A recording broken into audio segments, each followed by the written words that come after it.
This is Paul McKenna for PT Boxing. I'm here today down at Goodison Park with me, Callum Smith. How are you, mate? Alright? Yeah, not bad, good. Stuff. Home from Washington? Yeah. Not much of a tan, though. No, not much. That's it. Obviously being out to watch James Degale and also Badou Jack. What was it like over there? Yeah, good. Good experience, good to be at the American show and see some of the best fighters in my weight division perform up close and start the weigh-in just to see them and size them up a bit. But no, it was good experience and I'm glad I went. Yeah, obviously Degale, another successful defence of his title, and Badou Jack winning on a majority draw. How did you see both the fights, from ringside? I thought the two of them, I thought Degale won quite 3 or 4 rounds, and I thought Jack done enough to win it, to be honest with you, but both of them similar performances, both very good in parts and both switched off and allowed the other fighters to come to the fight, so the positive and negative from both from my point of view. But Degale, when he lets them go, is a very good fighter. I've always said I rate him, but he switches off far too much and giving the dealer a lot of opportunities, sitting on the ropes, and since he made the fight close himself, I think he said beforehand it was an easy mandatory, and I think he, looking back, he thought it had been a bit easier than what it was. Yeah. The same with Jack. I thought Jack was very good. Sharp on the blocks, was sharp single shots. And I thought it was only a matter of time before he got BUTE out of there, but as the fight went on, he allowed BUTE to come back into the fight, and although I did think he won, it was very close and was given a draw, and I think that's Jack's fault. He just, whether he tired or just took his foot off the gas, but he allowed BUTE to come back into it. Yeah, and obviously there's being the talk of you fighting Jack, and it's sort of inevitable that hopefully it's going to happen at some point. Do you think that could be the next one, or maybe a fight in between? I don't know. I think obviously after the results of the weekend, they're talking about having a unification. That comes before my mandatory, so I kind of had a feeling that was going to happen, but I'm not just going to sit around and wait. I'm young and I want to stay active. I think I had 4 months off for the field. I want 5 months off for the Mohammadi fight, and in my opinion that's not active enough for someone at my stage in my career. So considering they both only went around as well. Yeah, exactly. So we didn't know. June last year in Brass was the last time I went past 1 round. I've done 2 rounds in a full year.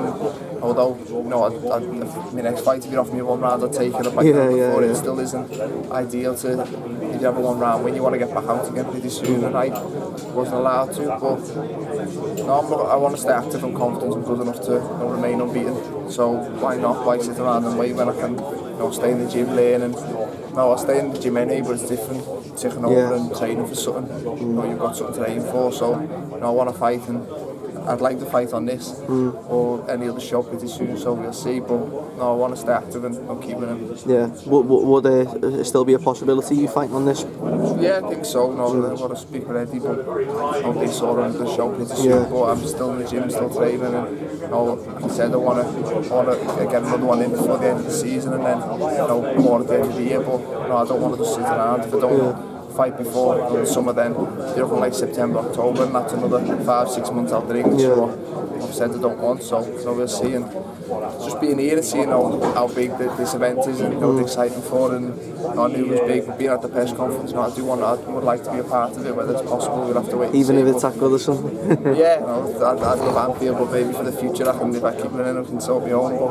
But it's a massive event. I've knew Tony since I was a kid, and I'd love to see him do it, and Brother Stephen's on it, and outdoor event in Liverpool doesn't happen often, so I would like to be on it. Would the possible opponent be Medina? Obviously, maybe people would like to compare your performance to Degale's and such, but I seen Degale in the press comments after the fight saying fight you, and maybe you'll show him a few more levels. We'll